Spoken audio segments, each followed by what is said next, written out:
miarabanao indray amin'ny anaran'i Jesosy Kristy tompontsika riavana ary manona ho aminao ny fahasoavana sy ny fiadanana avana. Amen. Andeha homanintsika ho amin'ny fiderana ny FFPM fahadia amin'ny roanjato, andiny voalohany sy faharoa, ary ny FFPM fahaenina amin'ny telopolo.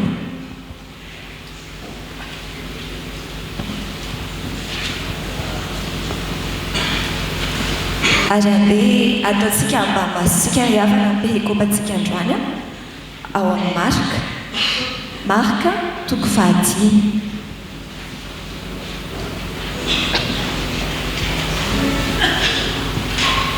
Irahantsika mamaky ny andininy fahavaloambin'ny folo. Mivaky toy izay ny teny amin'ny anaran'i Jesosy. Ary rehefa iondrana teo an-tsambo kely Jesosy dia nangataka tamin'ilay demoniaka mba hanaraka azy. Amen. Mandinika aloha hevitra vaovaontsika amin'ity volanyity dia hoe mitoria teny any amin'ny firenena rehetra. Ary androany ahafahan'ny tompontsika hoe torio fa tena misy ny devoly sy ny demony. Tena mbola maro riavana no tsy mino izany. Fa na izy izany hoe tsy hita maso kanefa dia mila mitoetra ao amin'ny olombelona na anatina biby tahaka an'ilay kisoa, andiana kisoa tetra, mba ampahoriny azy ary andringanany azy. Torio riavana fa tena misy ny devoly sy ny demony, fa torio indrindra koa fa efa tonga Jesosy andrava ny asan'ny devoly. Vavaka isika.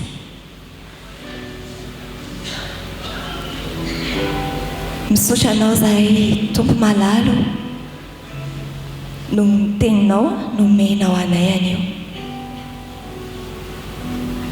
No teninao dia iny zahay ny fisian'ny devoly sy ny demony. Omeo anay tompony ahafantatra ny asa ratsiny eo amin'ny fiainanay. Na dia tsy ampitetetehany tenanay amin'ny vato tahaka ilay demoniaka azy izahay. Na dia tsy eto matory any am-pasana tahaka ilay demoniaka azy izahay. Tompo omeo anay ihany koa ny amantatra ny heriny ny hiditra tanatin'ireto andiakisoa reto izy ary nentin'ny nirifatra tany an-dranomasina izany mba handringanany azy. Omeo anay indrindra koa tompo ny iny ny teny soratra masinao izay manambara fa ny ahatongavan'i Jesosy Kristy dia ny andrava ny asan'ny devoly. Omeo anay ny iny sy atoka izany teny izany dia ho fitoriana ny herinao Jesosy Kristy ny fiainanay. Izany no vavaka ataonay amin'ny anaranao Jesosy. Amen. Teni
Ny fahamarinana faharoa isary amin'ny tompony saitsika an'io dia hoe torio any amin'ny firenena rehetra ny herin'i Jesosy Kristy ahasoa hamonjy ny fanahin'ny olona.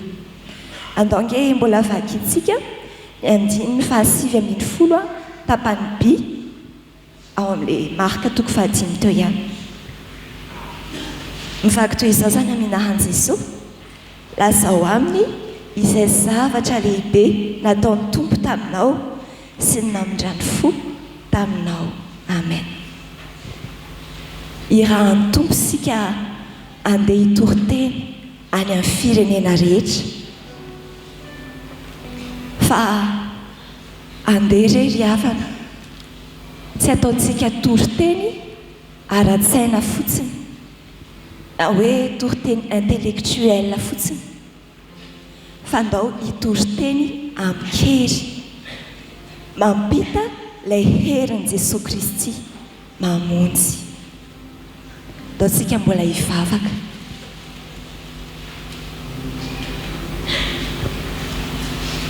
Jesosy malalo faly zahay anio asainao hitory ny teninao amin'ny firenena rehetra.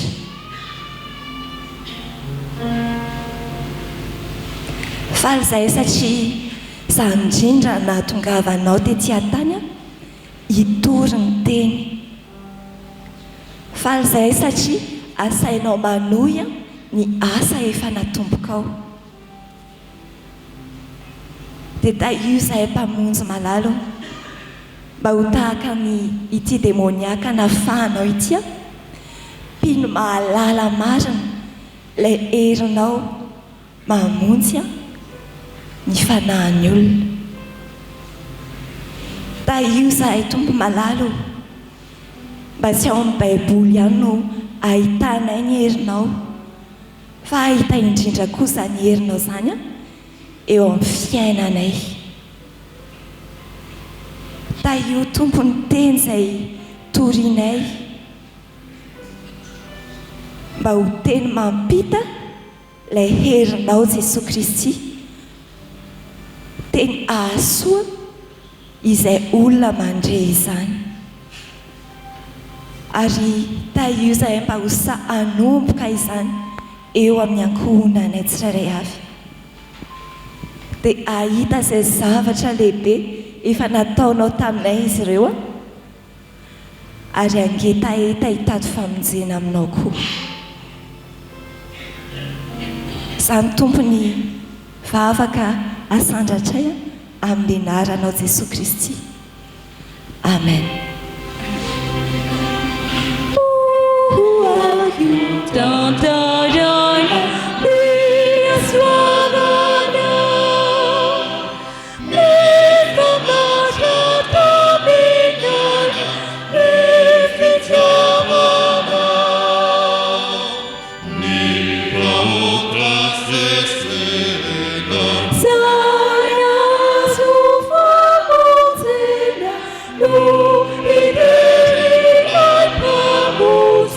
Su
an'Andriamanitra mivoninahitra ho amintsika ny fahasoavana. Amen. Ry havana malala rehetra amin'ny tompo, ampitomboana ho aminareo any ny fahasoavana, ny fiadanana ary ny famindrampo avy amin'ilay Andriamanitra raintsika sy Jesosy Kristy tompontsika. Amen. Anio alahady fa 3 volana septambra 2022 alahady fa 20 manaraka ny Trinité ny anio ry havana. Mibanjina an Jesosy Kristy indray isika amin'ny lohahevitra vaovao manao hoe mitoria teny amin'ny firenena rehetra. Mitoria teny amin'ny firenena rehetra. Ho fiderana sy fisaorana an'Andriamanitra andeha hitsangana isika ry havana.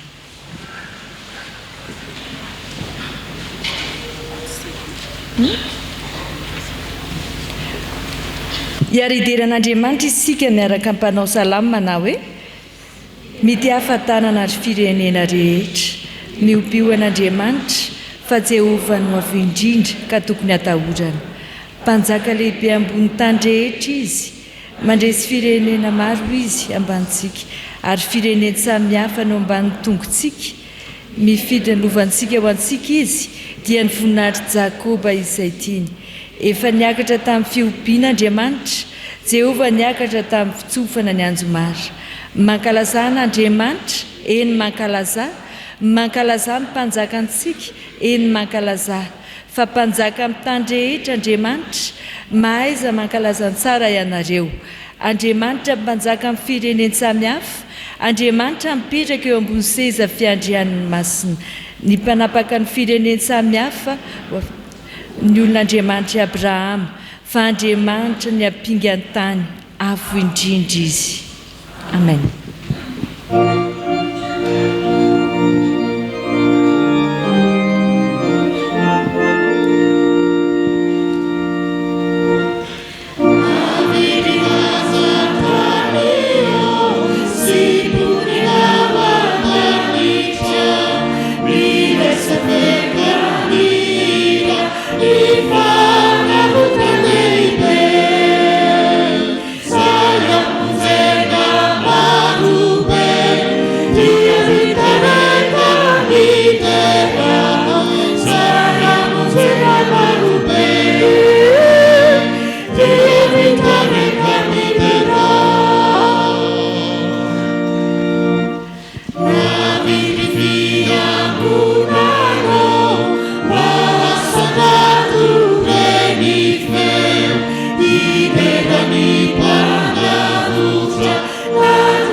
Iombavaka sika ry havako,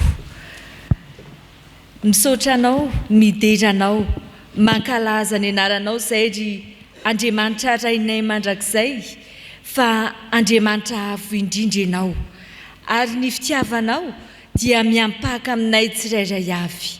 misaotra anao indrindra izay a noho ny famindramponao izay iainanay isan'andro san'andro noho ny fitantananao anay tamin'iny volana iny a indre tonga ampifaliana amin'izao volana septambra izao indray mankasitraka Andriamanitra noho ny fitondranao mankasitraka Andriamanitra noho ny fitantananao isaoranay ianao ihany koa nanomezanao anay an Jesosy Kristy izay tompo sy mpamonjy ny fiainanay fa izy natoy izao anay mangataka ny fanainao masina ry izay Andriamanitra ameno anay mandritra ity fotoana ity mba hahafahanay mandre ny teninao andray ny teny fampahirezana avy aminao andre ny sitraponao ihany koa izay asany ratsy rehetra tsy hahafahanay mifantoka amin'izao fotoana izao dia tsy hanan-kely fa ny fanainao masina no ameno anay ahafahanay manaraka ny sitraponao mitaria anay feno Andriamanitra araka ny habeny fitiavanao amin'ny anaran'i Jesosy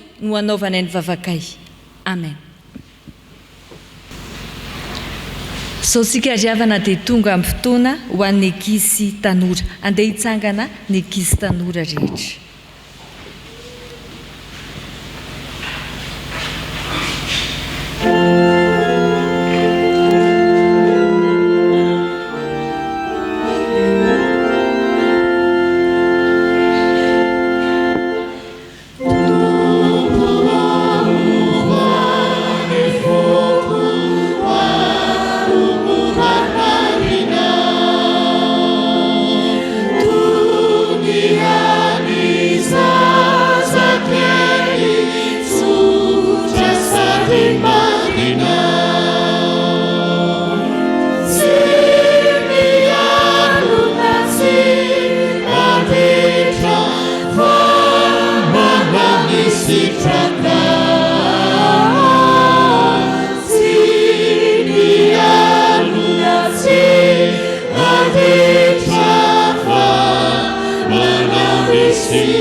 Ivavakisika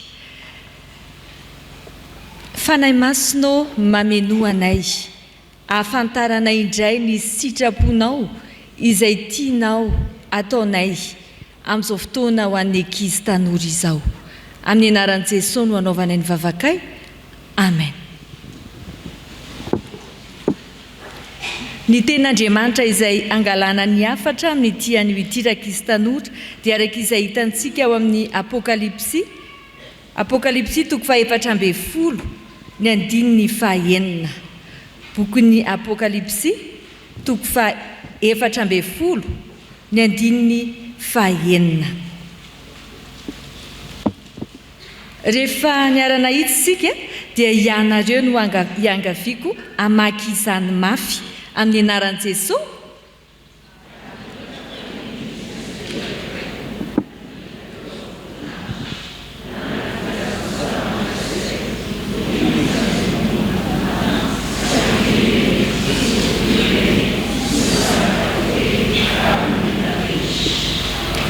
Amen. Amin'ny andro farany ankizy tanora dia mbola hisy fitoriana filazantsara. Araka ilay teny vakitsika teo dia amin'ny andro farany dia hisy anjely hitory ny filazantsaran'i Jesosy Kristy. Zany hoe tsy ho tapitra mihitsy zany ny fitoriana filazantsara amin'ny andro farany. Io ilay ten'Andriamanitra teo dia hisy anjely hitory teny amin'ny mponina rehetra, amin'ny firenena rehetra, amin'ny hafa firenena ihany koa. Arak'izany hitory teny ny anjely amin'ny andro farany. Fa amin'izao fotoana izao Jesosy Kristy ankizy tanora mitaona antsika, mitarika antsika hitory filazantsara an'i Jesosy Kristy ihany koa. Hoy indrindra aloha hevitra antsika amin'ity volana ity hoe mitory teny amin'ny firenena rehetra. Tsy mba nentina andeha nivavaka ankizy tanora ny raibe anti-zazalahy kely iray. Isaky ny tonga ny Alahady dia ny zafikeliny foana no alefana mandeha mivavaka. Fa dadabe tsy mba mety mandeha mivavaka. Sendra niarany taninafo indray arivo izay i dadabe sy ity zafikeliny ity nantany azy le zafikeliny hoe ary fa manino dadabe tsy mandeha mivavaka mihitsy nefa ny za mandeha mivavaka foana. fa zao anie dadabe ozy izy le pastera mampivavaka anay hoe rehefa tsy mino an Jesosy ony a dia dorana any amin'ny afo be rehefa tonga ny andro farany dia sady memeraka izy tanora dadabe no mamaly any zafikeliny hoe tsy misy an'izany afo be zany ka aza matahotra se fa tsy misy an'izany fa tsy maninona zany tsy mandeha mivavaka aza fa se avelako mandeha mivavaka mihitsiny nisorona afo teo ihany izy mianaka rehefa nilala ho afo teo le zafikeliny nipitika tany amin'ny dadaberaka izy tanora le vonafo maya hoy izy dadabe sady natahotra dadabe nahatsiaro may ihany koa dia nasoro le zafikely le vonafo raiky izy tanora ay ve dadabe ty matahotra afo e afo kely iny ve dia atahorany dadabe nefa dadabe aza milaza tsy matahotra afo be ho lay zafikeliny dia mbola tsy andeha hivavaka ihany ve ianao dadabe hozy izy lay zafikeliny mantsy an'lay dadabe any nanomboka teo raiky izy tanora dia resy lahatra any andeha hivavaka ilay dadabe tsy resy lahatra fotsiny izy hoe misy ny afo be mamay be zany ny afo be zany fa resy lahatra izy ny amin'ny Jesosy Kristy ho tompo sy mpamonjy amin'ny fiainany misy eo amin'ny endrika maro samihafa raiky izy tanora ny fitoriana filazantsara izay ataontsika amin'ny endrika fitaomana ny olona ho an'i Jesosy Kristy ho antsika ihany koa ary maniraka antsika Jesosy Kristy hoe torio ny filazantsara torio ny filazantsara mitoriteny fa na any amin'ny andro farany any azy arak'ilay soratra masina izay nivakiantsika teo dia mbola isy hatrany ny fitoriana filazantsara amen ivavakantsika isaoranay ianao Andriamanitra maniraka anay hitory filazantsara na mbola zaza azy izahay dia noirainao mangataka ny tolotsaina avy aminao ary izahay ahafahanay mitory anao Jesosy Kristy mitory anao ilay tompo sy mpamonjy ny fiainanay mitory anao ilay Andriamanitra fitiavana amin'ny anaranao Jesosy no anaovanay ny vavakay amen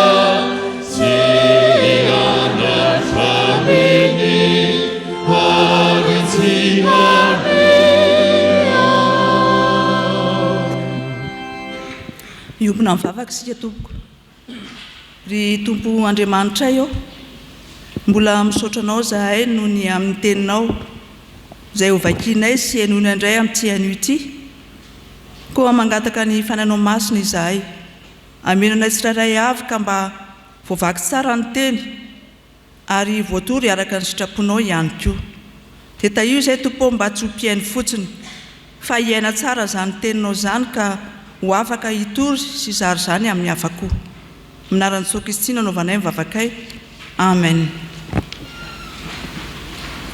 hiaraka maka sy haino soratra masina isika amin'ny fanekena taloha bokon'i Jeremia 7 andininy voalohany ka hatramin'ny faha 11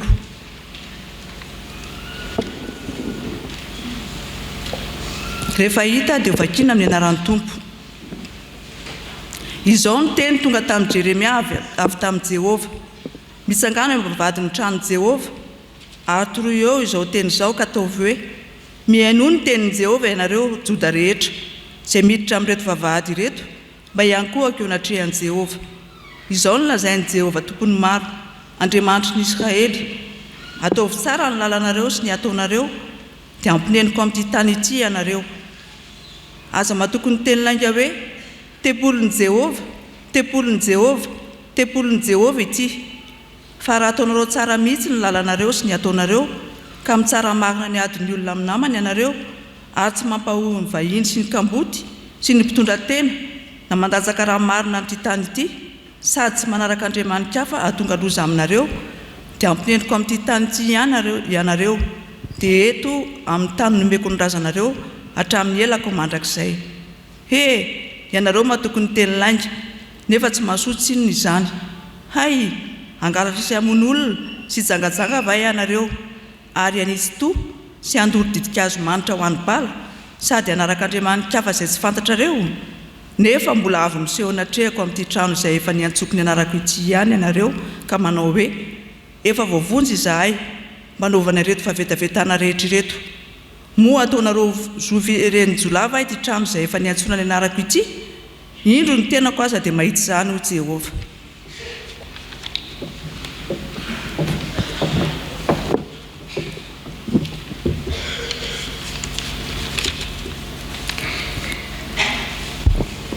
Ho tohisantsika amin'ny famakiana ny soratra masina ao amin'ny fanekena vaovao filazantsara araka amin'ny marika toko 5:5-20 ka hatramin'ny 20. Ary ho faranantsika amin'ny famakiana ny soratra masina ao amin'ny bokyny Apokalipsy toko 4:20 andininy 9 ka hatramin'ny 7. Rehefa hita dia ho vakiana amin'ny anaran'ny Tompo. Ary rehefa iondrana tsampokely Jesosy dia nangataka tamin'ilay demoniaka mba hanaraka azy. Nefa tsy navelan'i Jesosy izy fa hoy izy taminy, mody ihany any an-tranonao ho any amin'ny havanao ka lazao aminy izay zavatra lehibe nataon'ny Tompo taminao sy ny namin-drano fo taminao. Dia nandeha izy ka nitory tany Dekapolisy izay zavatra lehibe efa nataon'i Jesosy taminy ka dia gaga ny olona rehetra.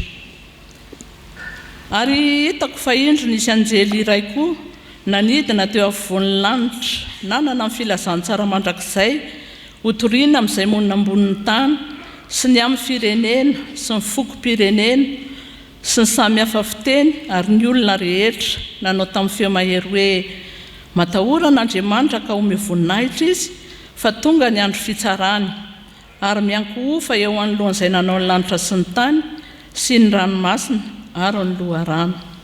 Amen. Oh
Miarabantsika mpianakavy finoana eto amin'ny fitandremo Isotry Fitiavana riavana ary manona ny fahasoavan'ny tompo amintsika rehetra. Vita ny fialan-tsasatra amin'ny ankapobeny ary atrika fiainana andavanandro ny mpianatra, ny mpiasa sy ny olona rehetra amin'ny ankapobeny vita koa ny lalaonosy ary mifarana amin'ity an'ity. Ny marika toko fahadimy andininy faharoapolo no iarahantsika mandritra izao afatra izao ary ny fanahy masina ny mbola hitarika antsika andresy lahatra antsika ahafahantsika mitory ny teny amin'ny firenena rehetra. Anankiray amin'izay taranja nanaitra nandritra ny lalaonosy ho amanokana ny fibatana fonjam-by. Nahita vehivavy hoe tena mifaninana amin'izay vitany teo aloha ka niezaka hibata hatrany amin'ny 100 kilao mahery. Misy nahavita, misy tsy nahavita dia natotona ny fonjam-by ilazana hoe voafetra ny herintsika olombelona. Ary eto amin'ity perikopa ity misy olona tena matanjaka natahorany fiarahamonina tsy voafatotra intsony nampahoriny manodidina azy fa voafetra ny heriny teo anatrehany Jesosy Kristy. Ilay demoniaka nisy legiona.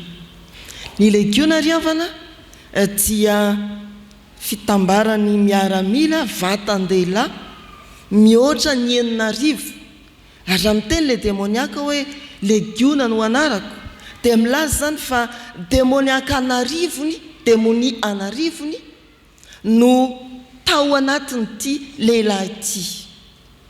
Nahatonga azy to nahery natahorana ary tsy nandamina ny fiarahamonina nefa koa tao anatin'izay ao anatrehan'izay ny lavonjy amin'ny Jesosy lay manana ny hery manafaka. Mitoriteny amin'ny firenena rehetra ka lazao retany rendanitra ataovy manakoako fa voalohany Jesosy Kristy dia manafaka tanteraka. Jesosy Kristy dia manafaka tanteraka. Ny faharoa Jesosy Kristy dia tsy voafetra ny toerana. Ny fahatelo Jesosy Kristy loharam-pahagagana. Ny hoe Toriteny riavana dia mitsangana amin'ny toerana avo ary manao antsoavo tsy menatra miteny. Zay ny lazana amintsika hoe torio Jesosy Kristy ataovy antsoavo retany rendanitra hanakoako fa izy no mpanafaka tanteraka. Izy tsy voafetra ny toerana, izy dia loharano ny fahagagana. Jesosy Kristy dia manafaka tanteraka.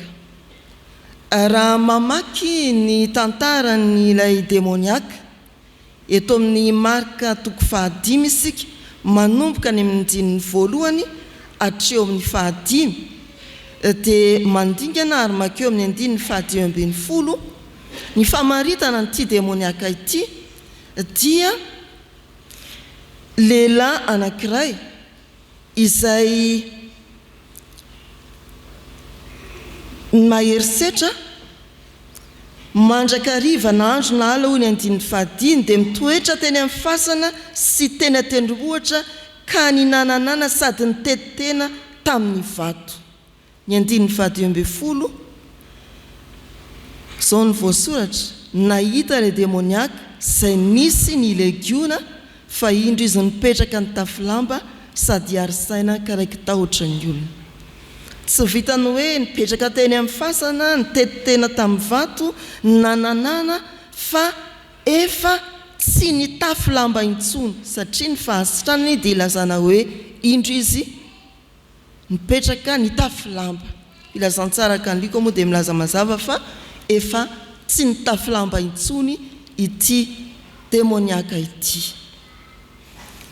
Tanteraka ny fanafahana azy, tanteraka ny fanafahana an'ilay demoniaka tao amin'ny Jesosy Kristy. Tsy nisy nahafehy azy tsony ny fiarahamonina, ny fanjakana, ny fianakaviana, fa natahotra avokoa. Eny amin'ny fasana izy no mipetraka, toeran'ny ranomaso, toeran'ny fahadisom-panantenana, ny famoizam-po, toeran'ny tahotra, teny izy no tamana.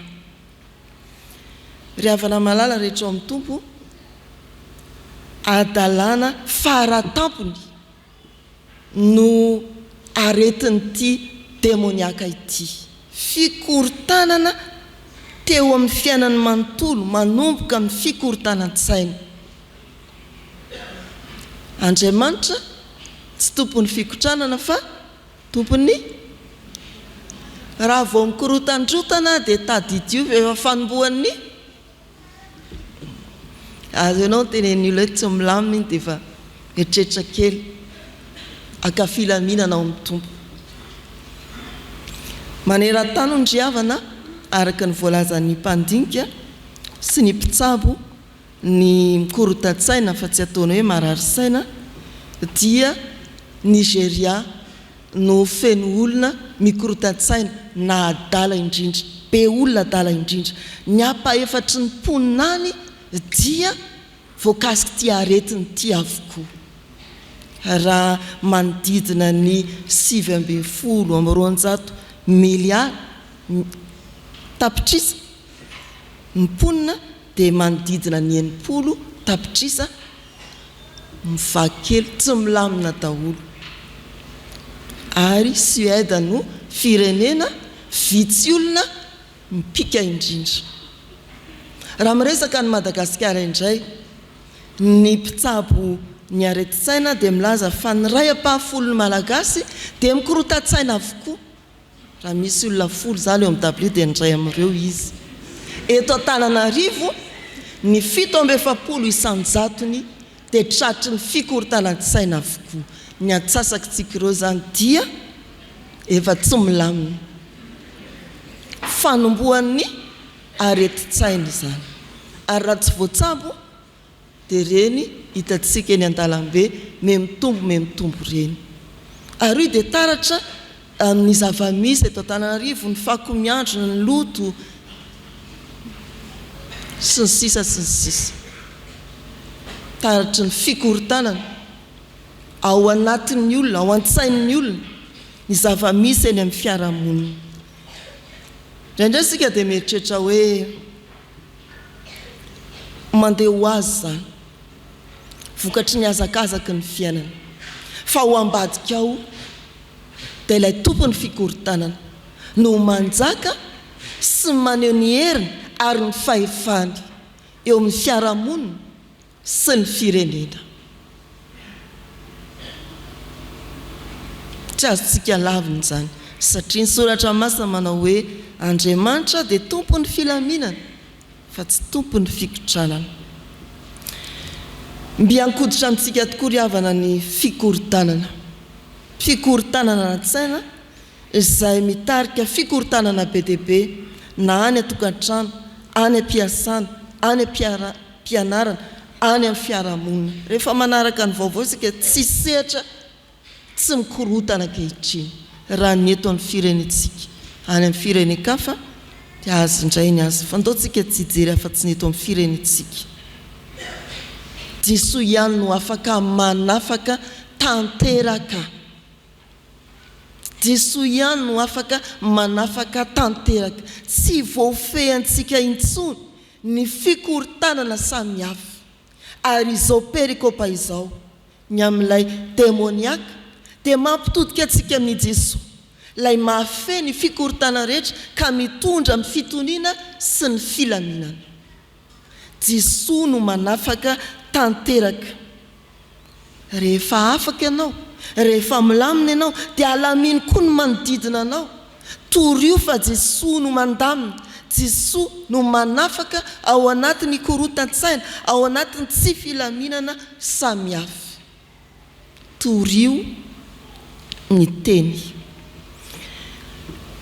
Jesoa manafaka tanteraka. Fa ny faharoa, Jesoa dia tsy voafetra ny toerana. Eo amin'ny 19 dia voalaza ny soratra masina eto amin'ity marika 5 ity, fa rehefa iondrana teo an-tsampokely, Jesoa dia nangataka taminy ilay demoniaka mba hanaraka azy. Nangataka taminy ilay demoniaka mba hanaraka azy. Mbola demoniaka indray amole olona.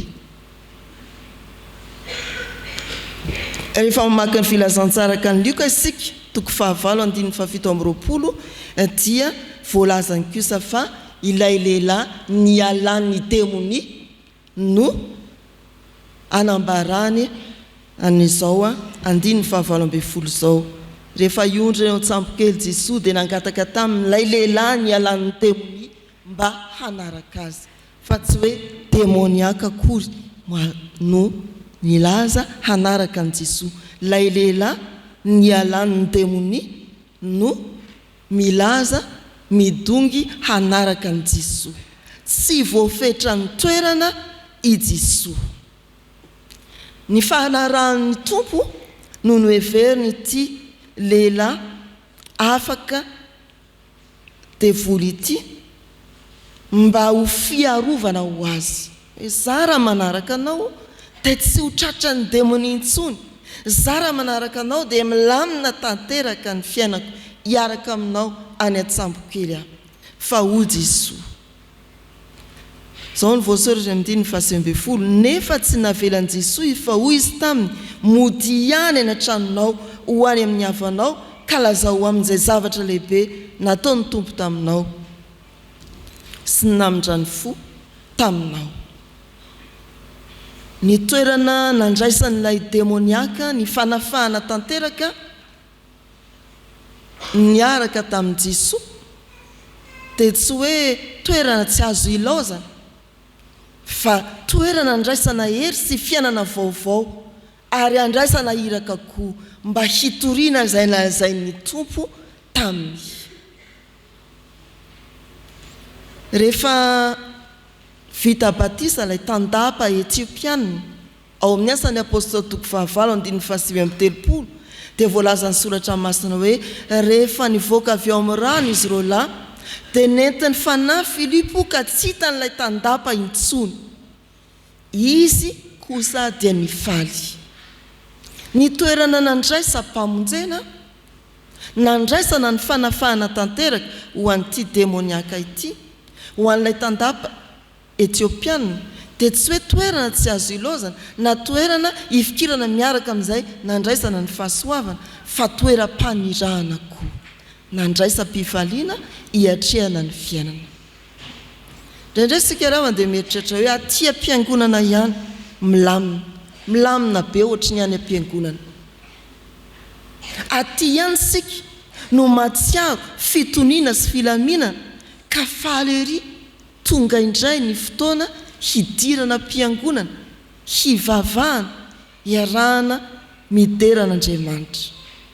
Fa tsia nandray ny fanafahana tanteraka sika amin'ny fotoana tahaka izao ary hody any an-trano hitory ny teny, hitory izay nambarany Jesoa taminao, hilaza izay nataony Jesoa taminao.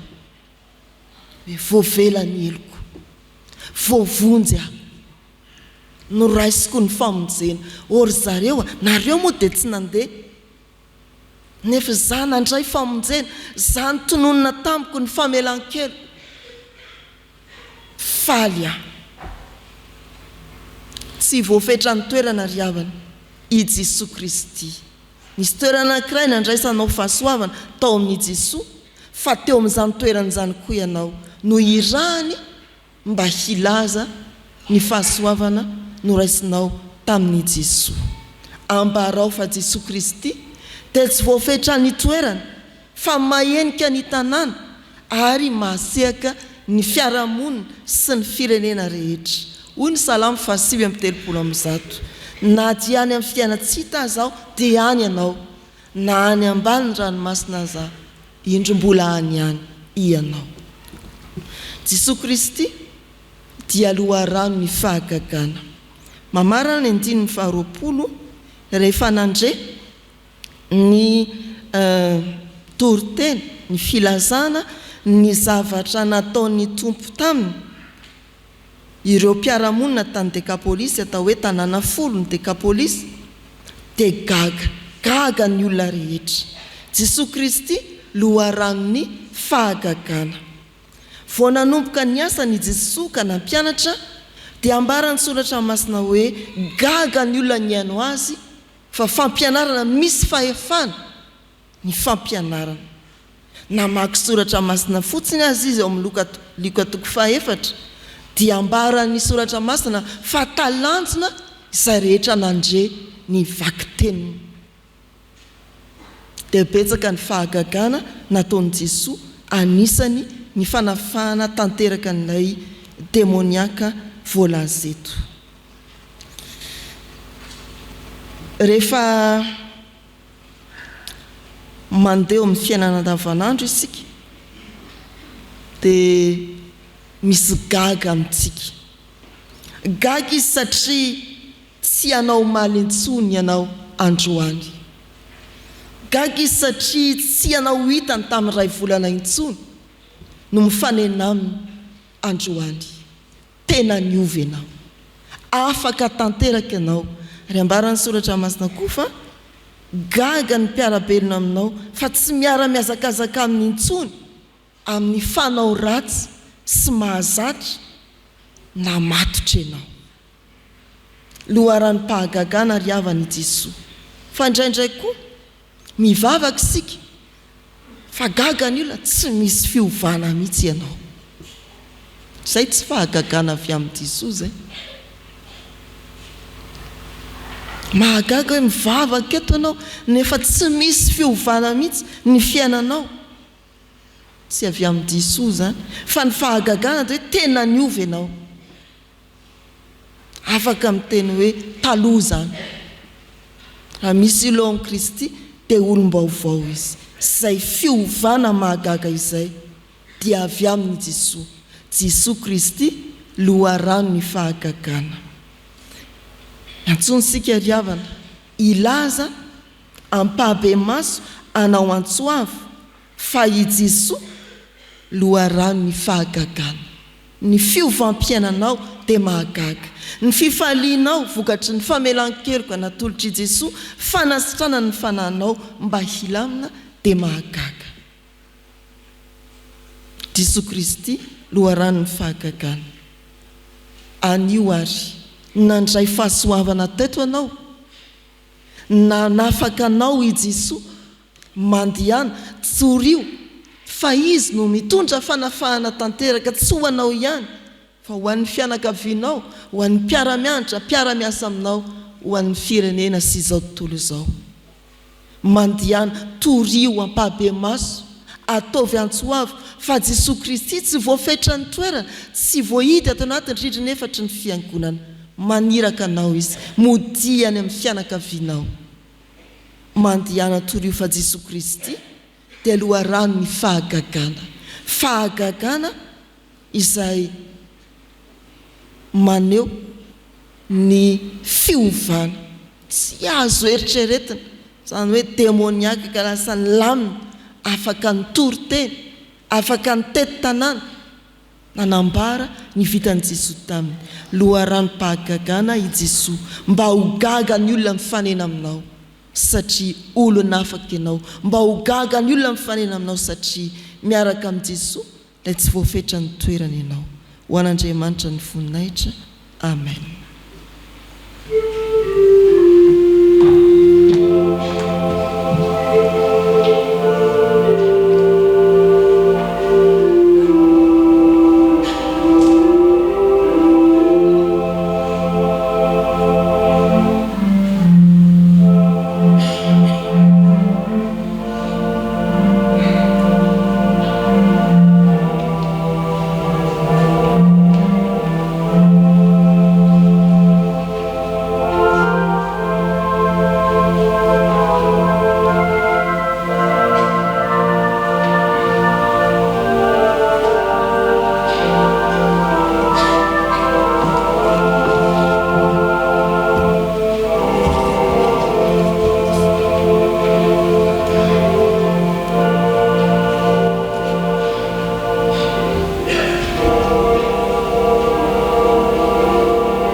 iombavaka sika riavako. Raha mijery izao fiainana izao izay Andriamanitro, raha tsy handeha lavitra fa mandinika ny fiainam-pirenenay, mandinika ny fiainan'ireo malagasy namanay, betsaka Andriamanitra ny tratra ny fikorontanan-tsaina, betsaka ny tratra ny fangejana, betsaka ny tratra ny raha matahoraka miferinaina amin'ny androm-piainany rehetra. Ny antony izany dia tsapanay loatra fa manjaka eto amin'ny taninay ilay tompon'ny fikorontanana. Any ka maro ireo namanay, maro ireo fianakavianay, maro mpiray firenena aminay ny tratra ny fikorontanan-tsaina. Eny izay tany alehanay rehetra dia anjakany korotana avokoa. Fa indrezany fitiavana ho anay manokana Andriamanitra tamin'ny tian'io ity, nanehoanao ny teninao, nampahafantaranao ny teninao, fa tsy misy izay amafisam-piainana, tsy misy izay hery izay heverina matanjaka indrindra ka tsy resinao Jesosy Kristy.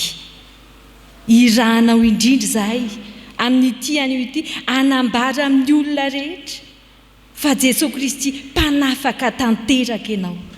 Ka ninona hery mamatotra ny mpiarabelona aminay, ninona mety sedram-piainana nalovan'izy ireo. Ao ihany koa izay sedranay dia Jesosy manafaka tanteraka anay ianao. Misaotra fa tamin'ny tian'io ity tokoa dia tsapanay fa tsy voafetra ny toerana kay ny herinao Jesosy, fa izay soa noraisinay tato an-tranonao, entinay indray toriana amin'ny hafa, entinay toriana amin'ny mpiarabelona aminay, entinay toriana ao amin'ny ankohonana izay misy anao, misy anay ihany koa. Misaotra fa maniraka anay ianao, ilaza fa loharanom-pahagagana ianao.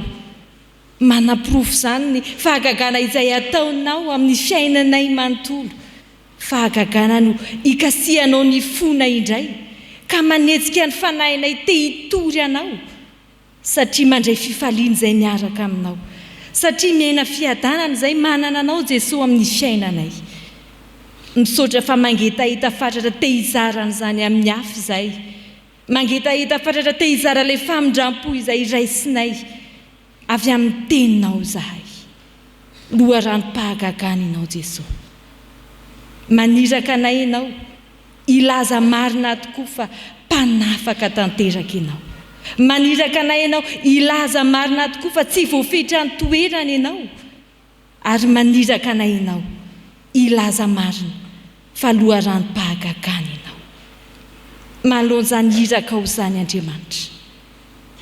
Raha andeha izahay hitory ny filazantsaranao, mangataka famelan-keloko avy aminao izay, satria na izahay ary indraindray dia mahatsiaro tena olona mbola tsy afaka tanteraka. Na izahay ary tompo indraindray dia mahatsiaro tena olona voageja, tsy nahay nanankina ny fiainana tanteraka teo am-pelantananao, tsy nahatsiaro hoe tena mpanafaka ianao. Mifona fa na izahay aza indraindray menatra mitoro ny filazantsaranao, fa ny fihetsikay ny fiteninay dia toa tsy mendrika akory hoe kristianina izahay. Atao am-piangonana ihany izahay no toa kristianina, fa rehefa mivoaketo izahay menatra ny filazantsaranao. Andriamanitra mifona fa raha nomenao fahagagana izahay, nataonao niavaka noho ny hafa ny fiainanay, indraindray izahay toa miaina fiainany tsy fifaliana, fiainan'ny fikorontanan-dava, fiainan'ny ady-tsaina lava, hitan'ny olona eny ivelany eny, tsy miavaka hoe kristianina izahay. Andriamanitra tomponay io, mamelany ilokay, mamindrafo aminay, fa indreto izay manomboka eto sa hijoro vavolombelona anao marina, hifikitra aminao Jesosy Kristy ilay tompo sy mpamonjy anay, ilay mpanafaka anay, hitory amin'ny firenena rehetra, miainga eo amin'ny ankohonanay, indrindra hitory ny hatsaranao izay miainga amin'ny zavatra ataonay asehonay eo amin'ny mpiara-belona aminay. Amin'ny anaranao Jesosy no angatahana izany vavaka izany. Amen.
Ry havana malala rehetra amin'ny tompo, ren'Andriamanitra ny fivavakao, ren'Andriamanitra ny fonao te hanantona azy, ren'Andriamanitra ny fanirianao te ho irahany tory ny filazantsarany Jesosy Kristy, ilay tompo sy mpamonjy ny fiainantsika.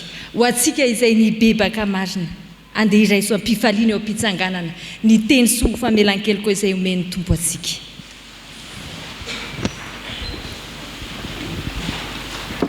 Hoy ny tompo, fitiavana mandrakizay no nitiavako anao, koa izany no namparitako famindrampo anao. I Kristy izay tsy nahalala ota, dia efa nataon'Andriamanitra ota hamonjy antsika, mba ho tonga fahamarinan'Andriamanitra ho aminy koa isika. Voavelany elokareo, nonoho ny anarany masina. Alleluia. Amen.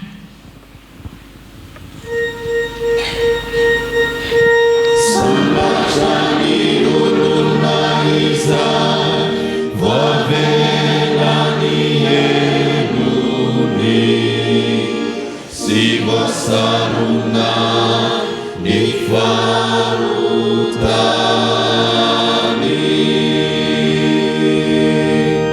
Sambachani rununa izan Tisani Teova hemuka Arisimi sifitaka ni fanai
Ho antsika izay voavela heloka ry havana dia sahanambarany finoantsika tokoa isika eo anatrehan'ny tompo. Aoka isika iaiky, hiaraka iaiky sy hanambarany finoantsika kristiana izay hiarahantsika amin'ny fiangonana manerana izao tontolo izao dia ny fanekempinoana apôstôlika.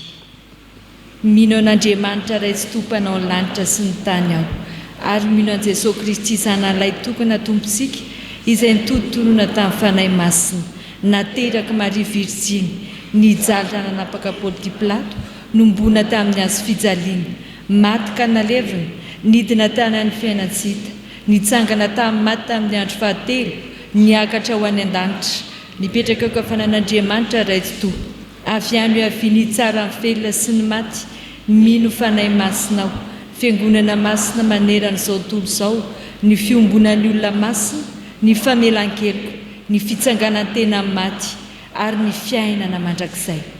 Amen. Andesika riavana iombona ato anatin'izao vavaka fangatahana izao, hivavakisika.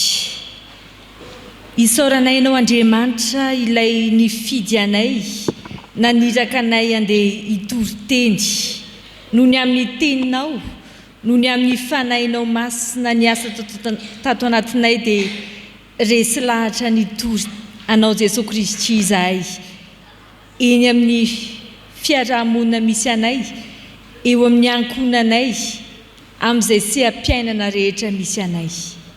Ankehitriny Andriamanitra, dia manankina ny fiainanay tanteraka eo am-pelantananao izahay satria anankinanao asa dia tiana indrindra raha ankininay eo am-pelantananao koa ny manontolo-piainanay.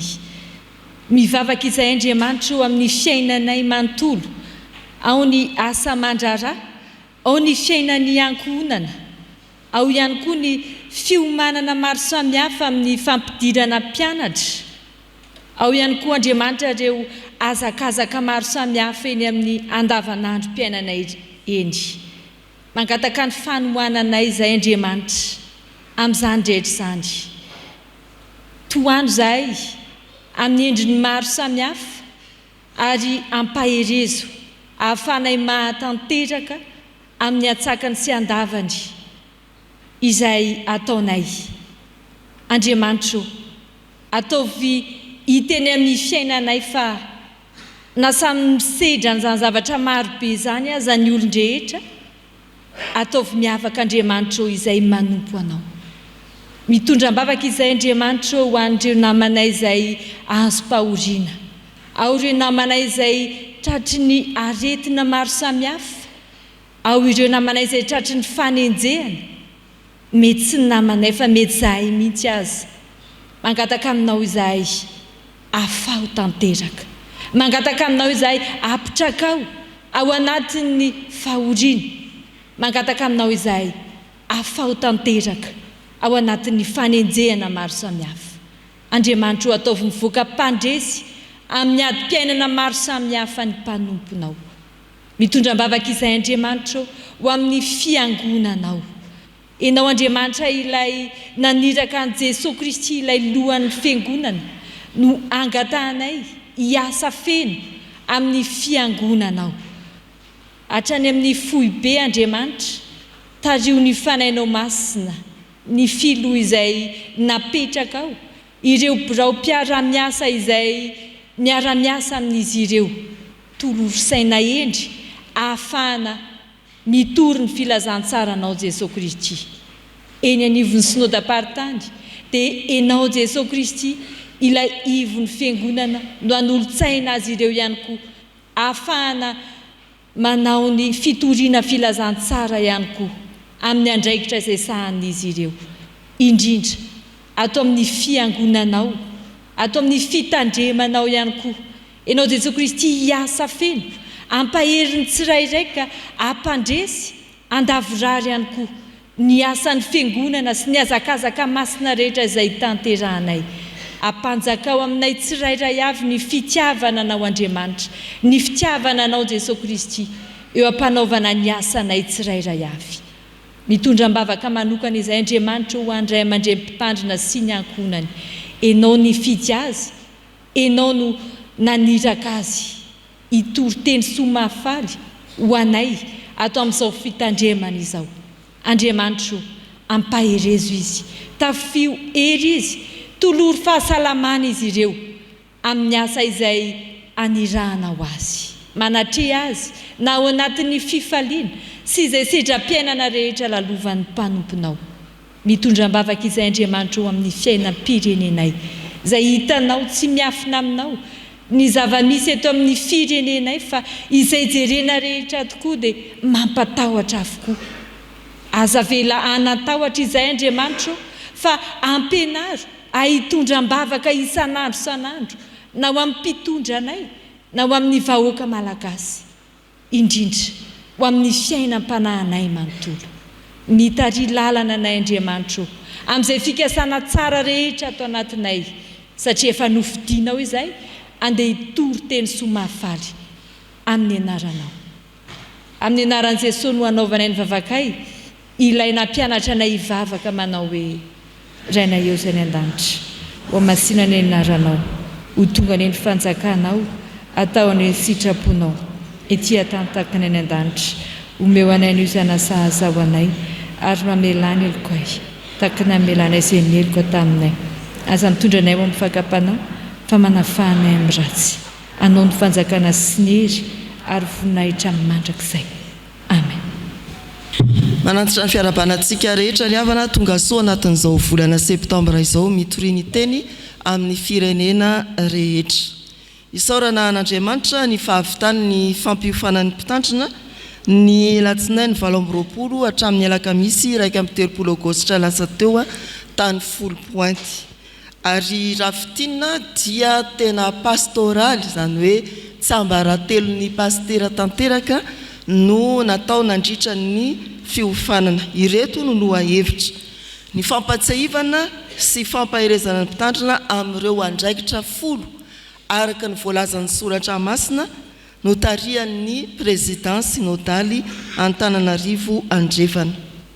Ny faharoa dia fampatsahivana ny etika pastoraly sy fanomezana fanamariana amin'ny fahitan'ny laika ny mpitandrina, izay notarian'ny vadiny Andriamatoa présidence synodaly. Ny fahatelo dia toromarika azahoana manatratra ny tanjon'ny fiantsona sy iainana amin'ny fahamasinana, izay notarian'ny filompanampitandrina ao amin'ny synode apartany misy antsika. Ny fahaefatra moa dia fampizarana nanokanana ny mpitandrina rehetra, ny zanaky ny mpitandrina ary ny vady ny mpitandrina. Ireo ry havana no nitanterahana tamin'izany fifampiofanan'ny mpitandrina izany. Ny farana ny alarobia tolakandro ny fiofanana nohon'ny aratsy ny lalana ka hitsinjovana ny 10 verina ty Antananarivo mba hatrarana ireo asa mbola niandry ny mpitandrina. Ho antsika kosa dia nijanona tao an-tsampanana sika ny 1 septambra niona tamin'ireo misionera mpiara-miasa tamintsika. Rafitina ny dindinga ny fanaova tamin'izy ireo, akoatra ny toromarika izay nampatsivana ny fiara-miasa ny Fjkm Isotry Fitiavana sy ireo misionera 5 mianadahy ndro moa dia ny alatsiny ny amin'ny tsy fahatongavany tsy fahatraran'ny fotoana fa mbola eny an-dalana avy any avaratra andrefana nakany Tomasina. Ny fampitondrana miaraka amin'izy ireo dia napetrapetraka koa amin'izay azahoany manatanteraka ny asany. Rafitina dia hoe miasa mandroso ao anatin'ny sarotra ny asatsika miaraka misionera 5 mianadahy any amin'ny lalam-pirenena faharoa. Ny ampitsipirian'ny tatitra dia mbola atolotra eo anivon'ny isanambaratonga ihany. Dia izay ry havana, miditra amin'ny fiainana andavanandro sika rehefa avy ny ala sasatra kely, mirary soa sy fahombiazana ho an'ny mpianatra amin'izao taom-pianarana vaovao zao, mirary faherezana ho andray aman-dreny hiatrika ny adidy manandrify ao anatin'izany eo amin'ny asa mandrara, ary mirary fifaliana ho antsika voakan'Andriamanitra hiarana tanteraka indray miazakazaka masina manompoka izao. Fanentanana avy amin'ny komitin'ny fandraisan-tanana ny mpitandrina. Hoy ny tompo, fahasany isika voaforona tao amin'ny Kristy Jesosy mba hanao asa tsara. Efesianina 2:2-10 tapany voalohany. Izany teny fanevan'ny fandraisan-tanana ny mpitandrina izany riavana no iarabanantsika rehetra amin'ny anaran'i Jesosy Kristy tompon'ny asa. Manohitra ny ezaka ho amin'ny fanolorana ny marika amin'ny fandraisan-tanana ny mpitandrina andreny manana miaro somenakavy isika riavana. Rary ny loatra ary tsy indrindra raha toka mampitao azy menakavy ireo isika amin'ny asa mankadiry izay ny antson'ny tompo azy ary iantsoroany. Arak'izany riavana, ny fanapahan-kevitry ny komity dia toy izao manaraka izao no fandaminana amin'izany ezaka ho fanatotosana ny fanolorana ny mariky ny fandraisan-tanana izany. Voalohany indrindra, tahaka ny alahady toy izao dia misy ny tonom-bola izay ataontsika ho raisin'ny dekona eny amintsika eny melon'ny rakitra. Ankoatr'izay misy ny fanolorana izay foitsika amin'ny vata eny ambaravarana.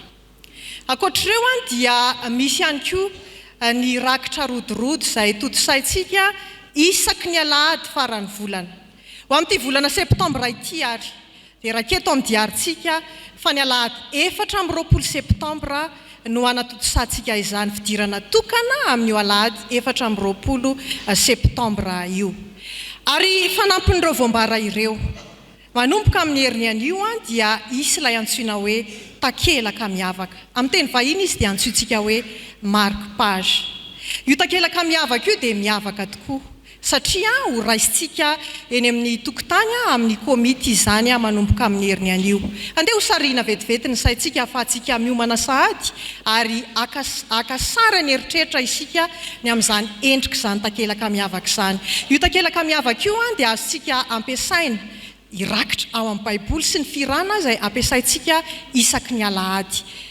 Misy ambadika sy ambadika izy io ao amin'ny lafiny anankiray no ahitantsika an'ireo sandany ahafahantsika misafidy amin'izay mari-pitiavana tolontsika.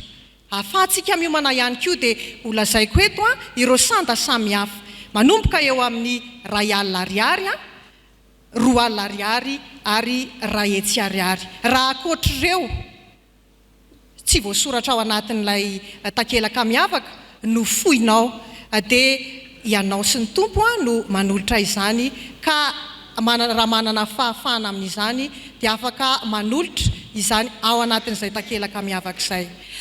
Ao ambadika ilay takelaka miavaka kosa satria misy ny toham-panahy izay ho raisintsika ao anatin'izany takelaka miavaka izany dia voarakitra ao anatin'ilay takelaka ny tononkira izay no irain'ny mpitandrina tao anatin'ny fandraisan-tanana. Arak'izany riavana sady mahavita adidy ho fandraisan-tanana ny mpitandrina ianao no mahazo toham-panahy ihany koa amin'ny alalany afatry ny tompo ao anatin'ny tononkira.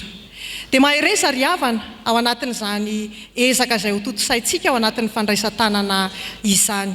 Tsarovy fa anisan'ny fitoriana ny filazantsara lehibe indrindra ny fanaovana ny asa tsara amin'ny fofeny fitiavana ho an'ny tompo Jesosy. Tsarotsika tsara ny voalazan'ny teny soratra masina ao amin'ny Kolosiana 2:7 manao hoe amin'ny anaran'ny tompo ary ninonina ataonareo dia ataovy amin'ny fo tahaka ny ho an'ny tompo fa tsy ho an'ny olona. Hivavaka atsika riavana. Jehovah tomponay eo misaotra anao izay ny amin'ny fidiananao ny ray aman-dren'ny mpitandrina hanao ny asa tsara. Misaotra anao ihany koa izahay ny amin'ny antsonao azy anatanteraka ny asa fanompoana hiara hifampitantana aminay eto amin'izao fitandremana isotry fitiavana izao. Mbola lavitra ny lalànay nefa ny tompo amin'izany ezaka ho amin'ny fandraisan-tanana azy izany. Ny fanahinao masina ane ameno anay mba hahafahanay mandresy ny tahotra sy ny tebiteby izay anisan'ny vato misakana ny tsy fahombiazanay. Dia toano ary izay ry tompo mba hahay sy hiara-iasa amin'ny fofeny fitiavana tokoa ho anao izay tompo tianay. amin'ny anaran'i Jesosy Kristy tomponay no anaovanay ny vavakay. Amen.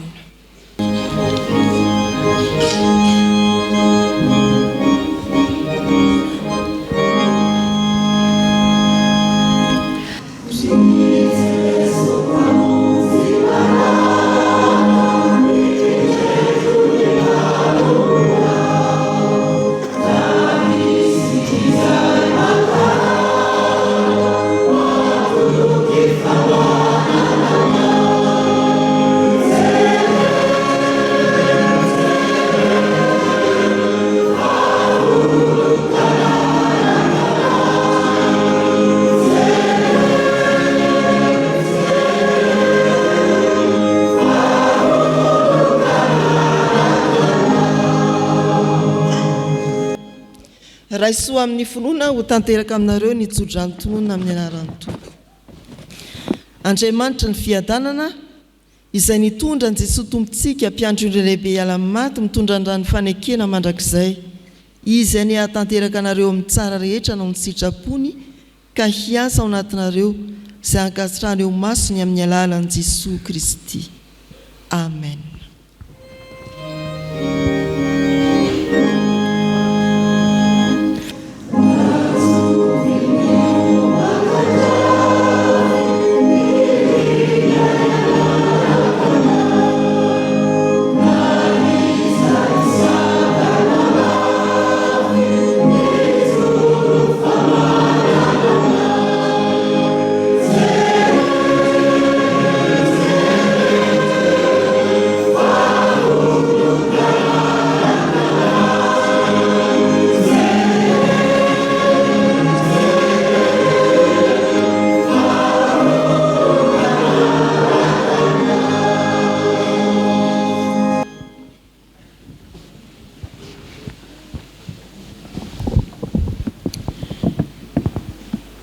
Ho an'Andriamanitra irerianany ny voninahitra amin'ny anaran'ny Ray sy ny Zanaka ary ny fanahy masina.